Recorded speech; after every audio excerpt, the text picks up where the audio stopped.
né? Já está conosco, ligado aí para participar com a gente também, o deputado estadual Caio França, do PSB. Prazer revê-lo, Caio. Tudo bem? Prazer, Boturão. Prazer em poder falar com você, cumprimentar os nossos amigos também que estão participando hoje, e especialmente ao telespectador, que eles possam estar dentro do possível se cuidando, que as famílias possam ser preservadas. Você fez uma abertura aí realmente muito dura, mas muito real do atual cenário que nós estamos vivendo. Pois é, Caio, Filete, né, Santana, o Filete e o Santana ficam à vontade também para qualquer comentário, qualquer pergunta, né? O Caio está aí à nossa disposição até às 14 horas, na metade do programa a gente vai debater com ele uma série de assuntos relevantes, importantes, né, para a Baixada Santista. Santos aparece com 40.431 casos, 1.354 óbitos, Baixada Santista 119.096 casos confirmados, 4.126 pessoas perderam a vida para o Covid-19, a todos os familiares, né, quem perdeu um amigo próximo, um parente, os sentimentos de todo o time aqui do ponto de vista. E eu queria, viu, Caio França, a gente fala muito nos números nacionais que são impactantes, né? 355.031 óbitos até as 8 horas da noite de ontem, mas no estado de São Paulo também, realmente a média é gritante, né? É altíssima, né? É um número impressionante, né? Eu falo sempre aqui, a gente falava do estádio do Corinthians cheio, depois do estádio do Palmeiras cheio, acho que é um pouco maior, né? O Palestrão lá, a arena do Palmeiras, e agora só dá para falar do Morumbi, porque já, na capacidade oficial do Morumbi já ultrapassamos, né? É como se tivéssemos um Morumbi lotado, né, de corpos, né, de cadáveres, de gente morta, né, e ainda tivéssemos que colocar os corpos pelo gramado, né, do estádio Cícero Pompeu de Toledo. 83.098 óbitos até ontem à noite, e claro que nesse momento que nós estamos, né, às 13 horas e 36 minutos desta terça-feira, os números já são outros. É impactante, é impressionante também o que acontece no estado, né, deputado? Com certeza, Boturão. E eu acredito que boa parte disso acabou acontecendo porque também a gente tem o Aeroporto Internacional de Guarulhos, o principal chegada, e é claro que aqui em São Paulo tudo acaba ladeando, as nossas principais estruturas de saúde também estão aqui. Então, infelizmente, como acontece em muitas outras coisas, tudo inicia em São Paulo de maneira muito forte, e esperamos também que possa aqui em São Paulo a gente conseguir iniciar uma retomada de queda nesses números tristes e que colocam a gente numa situação de muita vulnerabilidade. A gente, claro, sempre fica aqui pensando na nossa região, na discussão de ampliação de leitos, mas você olha para um lado, você vê outras regiões também sofrendo, com também dificuldade. E aí você passa a perceber também que assim, a gente grita, pede, mas no fundo é um cenário caótico para todo mundo. Então, realmente uma situação muito difícil, e só tem um remédio para tudo isso, que nesse momento é a vacina. Muito bem, acho que deu para ouvir, né? Sim. Filete, fica à vontade também, o Caio França, Caio, deputado, está conosco. Eu tive o prazer de trabalhar com ele no CG do Santos durante 3 meses, né? Um garoto, vou chamar de garoto porque muito inteligente, muito rápido, muito inteligente para interpretar os textos e as coisas, com ideias muito boas, né? Realmente fiquei bem, já sabia, mas fiquei bem surpreendido da capacidade do Caio de entendimento de algumas coisas e ajuda para o Clube do Santos naquele momento. Queria saber do Caio, como os deputados da LESP, independente da posição, vem essas brigas do nosso governador do estado com o nosso presidente, né? Então, como é que vocês interpretam essas brigas no meio desse momento caótico que você mesmo falou?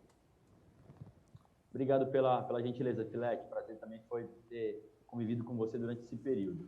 Então, eu acho que esse é um ponto muito triste da nossa história, né? Infelizmente, essas brigas que são intermináveis em relação ao presidente e ao governador. Acho que todos têm erros e poucos acertos.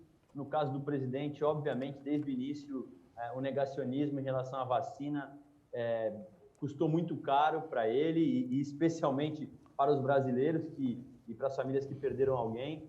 No caso do governador Dória, eu acredito que ele tenha exagerado por várias vezes na propaganda, na maneira de se posicionar. E, além disso, para quem convive aqui, como eu convivo hoje, com os meandros do Estado, percebe que nem tudo que ele fala, ele faz. Né? Foi assim quando ele também, enfim, fechou o Estado de São Paulo e comprou passagem para Miami, foi assim quando ele fala que acredita na ciência e que defende a vida, mas aumenta, por exemplo, o ICMS para os insumos de saúde durante uma pandemia. Então, infelizmente, é um festival de erros. Para não deixar passar batido e só apontar defeitos, eu acredito que nesse ponto, pelo menos no ponto da questão da vacina, o governador, desde o início, acreditou, pelo menos, e foi atrás, buscou. Então, eu preciso também ser coerente aqui com a minha história e com o que eu penso.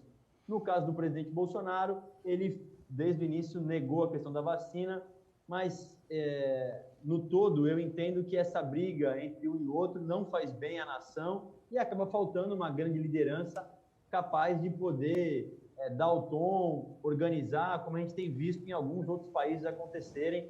Vou citar aqui o presidente dos Estados Unidos, que tem feito ações enérgicas, que tem, os números demonstram que os Estados Unidos caminha a passos largos para que a gente para conseguir aí imunizar de maneira, como eles chamam, em grande quantidade, né, imunização de rebanho.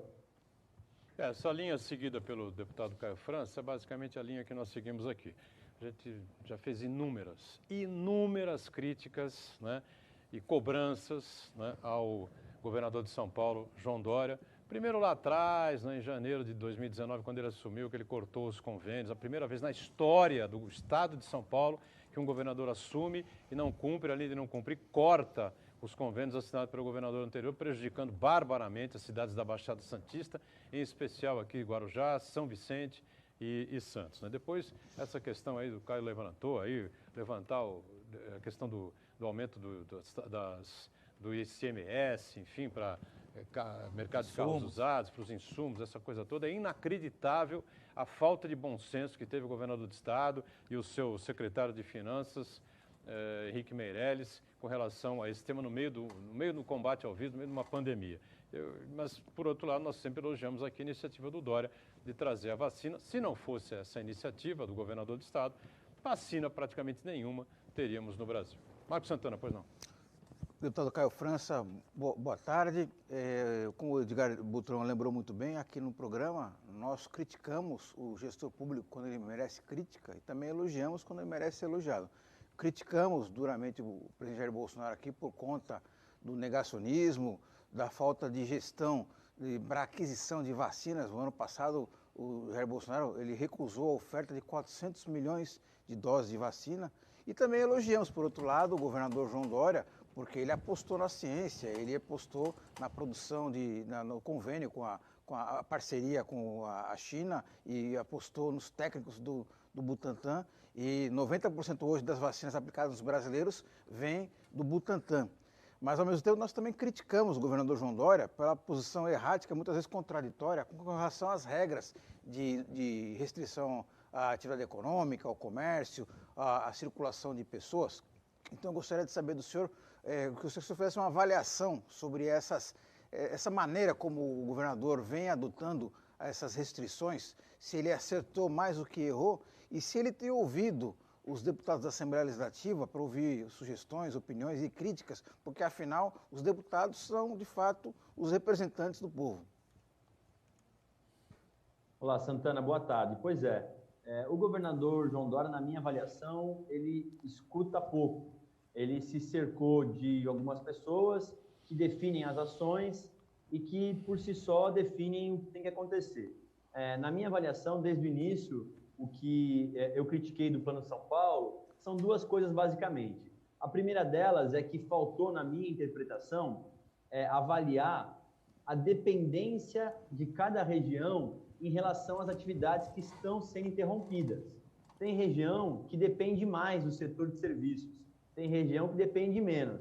Nas regiões que dependem mais, a Baixada Santista e o Vale do Ribeira, por exemplo, deveria-se ter algo apartado para permitir que as pessoas pudessem ter o mínimo de condição de poder manter as suas atividades em funcionamento. Além disso, teve alguns momentos que os nossos números não condiziam com a nossa classificação. Teve um momento, por exemplo, que nós estávamos para o governo do estado na fase vermelha, e os prefeitos tiveram que se contrapor a ele, colocando de maneira contrária na fase laranja, a Baixada Santista, sendo que já era para estar na fase amarela.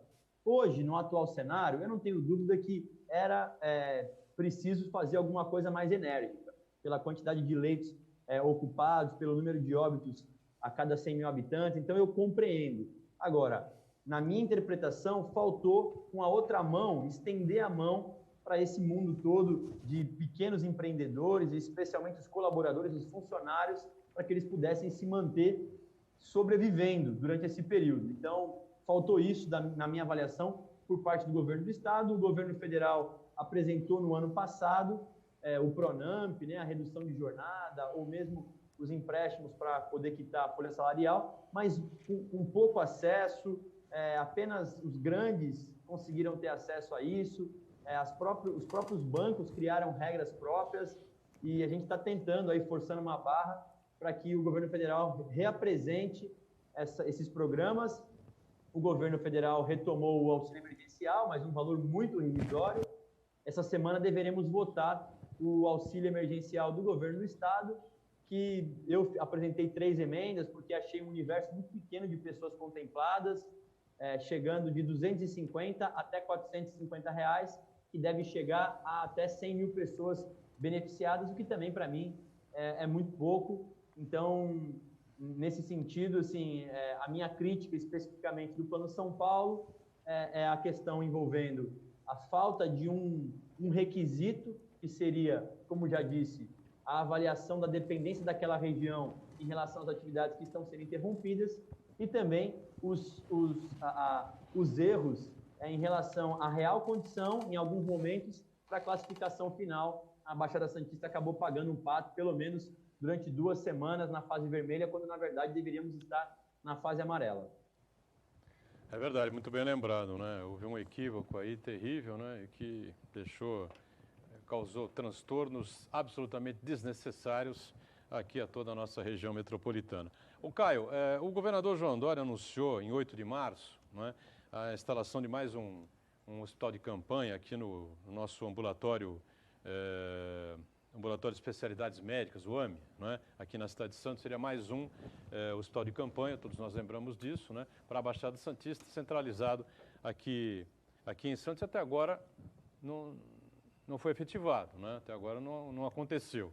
Me parece, né, as informações que a gente tem, que se deve à dificuldade aí com aparelhos de oxigênio, enfim, um problema que está acontecendo no estado inteiro. Ele anunciou naquela oportunidade 11 novos hospitais de campanha, um aqui para a Baixada Santista, que é esse que eu citei. Não sei se os outros já foram devidamente instalados ou não. Você pode trazer essa informação, por favor? Posso sim, Boturão. Assim como aqui em Santos não teve, em outras regiões também só ficou na conversa, acabou que não efetivou ainda. Cada hora é uma justificativa nova. A gente tem um pleito aqui de São Vicente, por exemplo, para a instalação de um hospital de combate ao Covid também, no local onde hoje está instalado um pronto-socorro, na linha vermelha. A cidade aqui, nós não temos um hospital de campanha, os leitos são bem escassos, então a gente compreende que Santos tem uma maior envergadura, mas obviamente as cidades circunvizinhas acabam ficando muito acuadas, porque não percebe nenhuma sinalização em relação à ampliação de leitos. Tem pedidos de Cubatão, pedidos de conclusão de equipamentos em outras cidades. Então, não é uma questão envolvendo só a cidade de Santos, são várias cidades, mesmo aquelas em outras regiões que ele anunciou, ele acabou não efetivando. No caso do Vale do Ribeira, ele anunciou 16 novos leitos, esse sim ele efetivou no Hospital São João, mas com a outra mão ele acabou retirando um convênio que tinha do hospital para outras patologias. Então parece um pouco disso, assim, ele fica jogando com os números, ele tira de um lado, coloca de um lado, mas tira da mesma região com o outro, e assim vai fazendo. Ele tem condição de remanejamento de 20% do orçamento, então também não dá para ele falar que ele não tem condição de fazê-lo.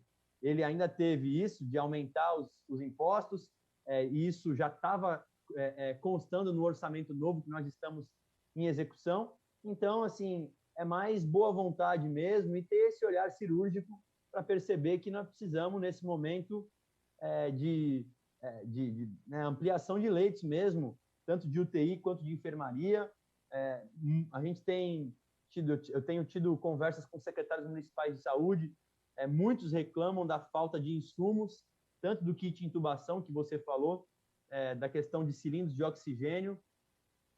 Pasmem, as empresas também, muitas não colaboram, aumentaram o preço significativamente no período de pandemia. Eu tenho denunciado várias no PROCON estadual, inclusive algumas já sofreram com multas, mas muitas também acabam justificando o aumento do ICMS. Então, você vai ver, é uma cadeia, assim, uma bola de neve, na verdade, melhor dizendo, de problemas que um acaba justificando com o outro. O fato é que, por enquanto, ainda não tem nada efetivado aqui na Baixada Santista de novo, e nós seguimos pleiteando. Eu até falei outro dia com alguns colegas que eu estou me sentindo assim, num período que você fala, mas as coisas não acontecem. E muitas das vezes o governo até fala, não, vocês têm razão, vai acontecer. Mas na prática não acontece. Muito bem. Essa questão aí dos aumentos de insumos, né? Aumentos de preço de cilindros de oxigênio. Sinceramente, eu acho que o presidente da República tinha que ter coragem de fazer uma intervenção nessas empresas. Eu não sou intervencionista, não sou comunista, não sou absolutamente ista nenhum, tá certo? Eu sou republicano. Eu acho que é um momento de colaboração mútua de todas as partes. É inacreditável que se esta caneca aqui, que tem oxigênio dentro, custe em média R$10. Entrou em pandemia, ela subiu para 20. Isso é impossível de você acreditar numa coisa dessa, entendeu? O ser humano enlouqueceu completamente. Esses caras, essa gente, escreva aí, essa gente vai se dar muito mal. Filete, pois não. O Caio fez esse apelo, né, porque realmente eles estão falando, eu vejo os depoimentos dos deputados da região aí na LESP, realmente fala que vai acontecer, não acontece. Mas eu acho que nós temos que aprender também um pouco com a Europa, porque começou primeiro lá tal. Eu queria saber, Caio, esses hospitais de campanha que nós tivemos aqui no Guarujá e nas cidades, por que eles foram desmontados, né? Vocês são deputados, podem cobrar isso. Eles achavam que não ia acontecer a segunda onda. Quem que teve essa hora de desmontar os hospitais? Porque quando as vacinas chegam numa cidade, às vezes o prefeito, ele, como a Guarda Civil Municipal, a Guarda Municipal, como a polícia está sobrecarregada, eles contratam até firma de segurança para proteger esses imunizantes. Não poderia ter contratado uma firma de segurança, guarda municipal, 1, 2 homens para ficar nesse hospital de campanha, até a gente debelar pelo menos o coronavírus ou seja, debelar não vai debelar, mas pelo menos diminuir bastante, quer dizer, desmontar os hospitais de campanha para agora nós queremos hospitais e não tê-los aqui. Quer dizer, na verdade, quem que determinou esse desmonte de uma doença que vai e volta? Então, Filete, eu desde o início falei muito que nós deveríamos utilizar as estruturas dos equipamentos já existentes e que não estão na sua plenitude funcionando.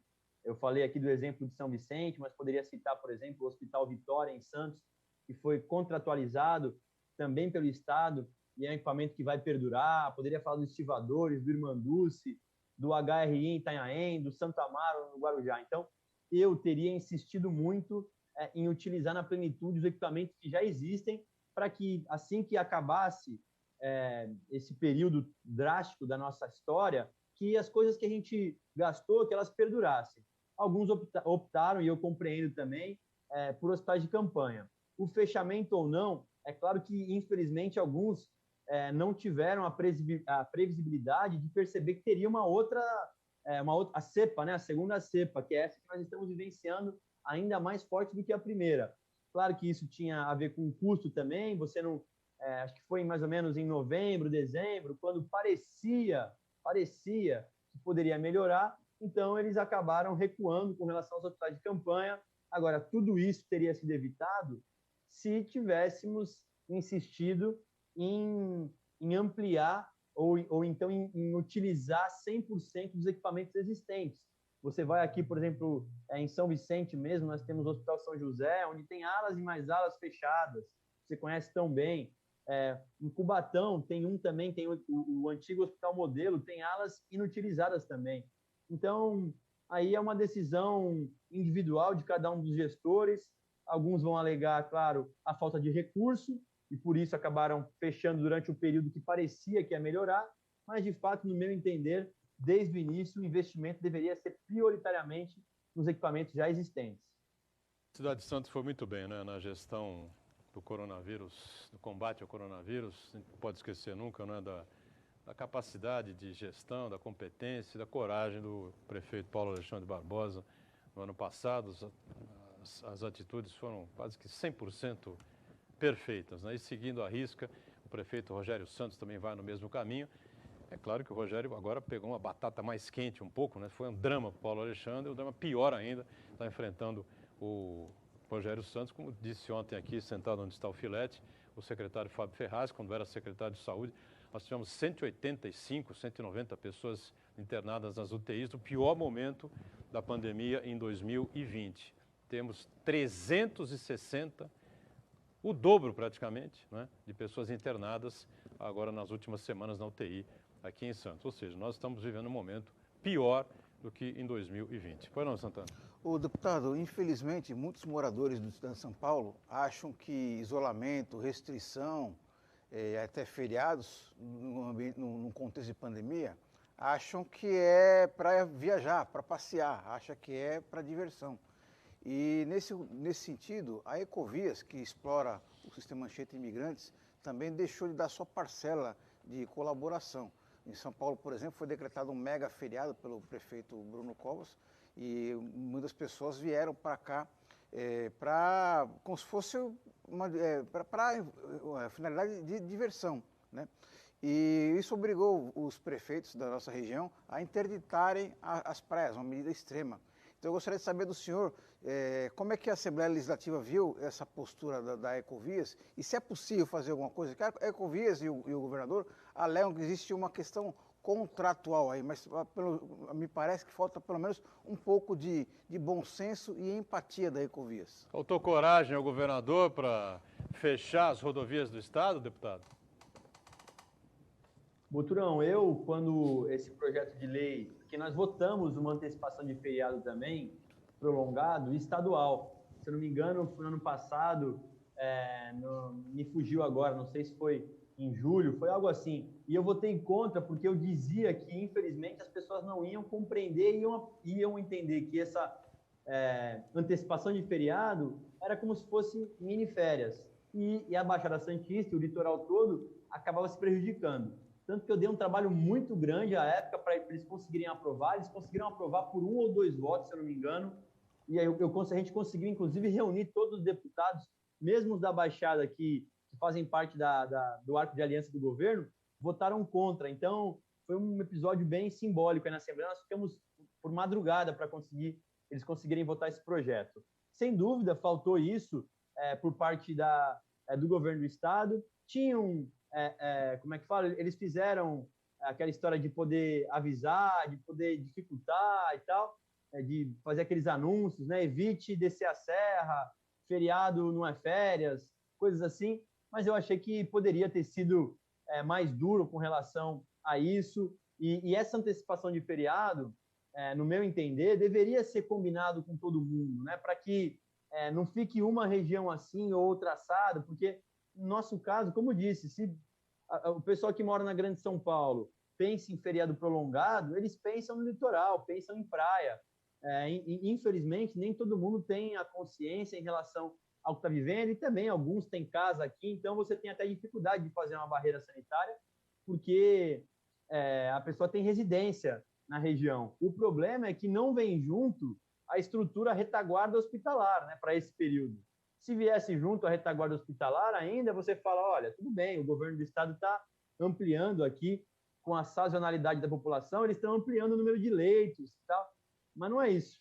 Então, de fato, faltou na minha concepção aqui, não só coragem por parte do governo, mas também um pouco de solidariedade entre os prefeitos que definiram a antecipação do feriado em poder conectar as regiões que poderiam ser mais afetadas com a quantidade de pessoas se deslocando. E claro que a nossa região é talvez a principal afetada, porque está muito próximo da Grande São Paulo. Em menos de 1 hora, as pessoas estão aqui na porta das cidades da região. Exatamente, prefeito. São duas questões. Uma, o deputado, né, prefeito, quem sabe um dia, né? Deputado Caio França. Política Estadual de Combate à Fome, um projeto seu aí, né, para minimizar o problema que nós estamos vivendo, aí, problema grave, né, na área da economia. Verdade, a gente está instituindo isso como política pública, não só para períodos como esse que nós estamos vivendo, de exceção praticamente, né, excepcionais, mas também para férias. A gente pode perceber que tem muitas famílias que dependem da merenda, então a gente está criando a possibilidade de que os alunos tenham acesso à merenda durante o período de férias e também em períodos com esse tipo de situação que restringe, né, a ida dele para as escolas. A gente vive numa região com muita vulnerabilidade e eu vou trabalhar para poder aprovar e espero, quem sabe, ter uma sanção do governador Dória, que eu não tive essa oportunidade ainda. O meu projeto de transparência da saúde foi vetado pelo governador, assim como o projeto que obrigava também álcool gel no transporte público. E no mesmo dia que ele vetou esses meus dois projetos, ele sancionou o Dia do Samurai em São Paulo. Então, só para não deixar passar batido, mais uma incoerência do nosso governador. Dia do Samurai acho que é um dia importante, né? Mas acho que outros projetos, esses dois citados pelo Caio, deveriam ter prioridade. Para fechar então, Marcos Santana. E falar em Dia do Samurai, parece que o do governador João Dória quer que os aposentados pratiquem o Harakiri. Inclusive é o sentido aqui da pergunta da Solene Ferreira, que é acompanhante de Guarujá. Ela pergunta, gostaria de saber do deputado se ele concorda com os descontos de aposentados e pensionistas que o governador Dória implementou, já que muitos estão não conseguindo pagar nem remédios de uso contínuo. Santana, obviamente que eu não concordo, mas não só não concordo falando, mas também na hora de votar. Eu votei contra esse projeto de lei, que é a reforma da Previdência dos Servidores Públicos, que o governador apresentou. Apresentei, junto com outros colegas, um projeto de decreto legislativo para poder suspender esses descontos, mas nós não conseguimos aprovar na Assembleia. Então, a minha solidariedade aqui aos servidores, porque o servidor, diferente de outras pessoas, é descontado na fonte. Você, então, não tem nem a chance de poder pensar em outra coisa. Então, o desconto na fonte, se houve má gestão ao longo desse tempo, você não pode penalizar o servidor público por isso. Eu falei aqui já, além da questão disso tudo, faltava, por exemplo, o governador dar o exemplo e reduzir, por exemplo, o salário de comissionados e reduzir também a verba de publicidade e propaganda, que ele não fez de um ano para o outro. Então, eu sou solidário aqui aos servidores e é só você pegar lá quais foram os deputados que votaram quando o governador aumentou o desconto dos servidores e eu estou com a minha consciência tranquila porque não votei nesse projeto e também não votei no projeto que aumentou os impostos aqui em São Paulo. E nós vamos seguir tentando votar o projeto de decreto legislativo que susta, que revoga, na verdade, esses descontos, esse aumento de desconto, que o desconto tem que ter, obviamente, mas não os aumentos e da maneira como foi, e também os aumentos de ICMS aqui em São Paulo. Muito bem, Caio França, eu quero importante conosco, numa outra oportunidade você vai com mais calma participar aqui da bancada, como já fez várias vezes, né? E só para não deixar você fugir aí do chumbo, né? Eu sei que você não é tucano, você não é do PSDB, mas você acha que o governador João Dória vai se inscrever na prévia dos PSDB de setembro para governadores ou na prévia do PSDB de outubro para presidente da República? Seco, curto e grosso, por favor. João Dória é candidato a presidente da República, Rodrigo Garcia sai do Democrata, vai para o PSDB. E Márcio França, candidato. Márcio França, candidato a governador. Caio, obrigado pela presença. Tá bom, obrigado. Até uma outra oportunidade conosco. Sucesso na Assembleia. Valeu, obrigado. Obrigado, um abração a todos vocês. Fiquem em paz, valeu.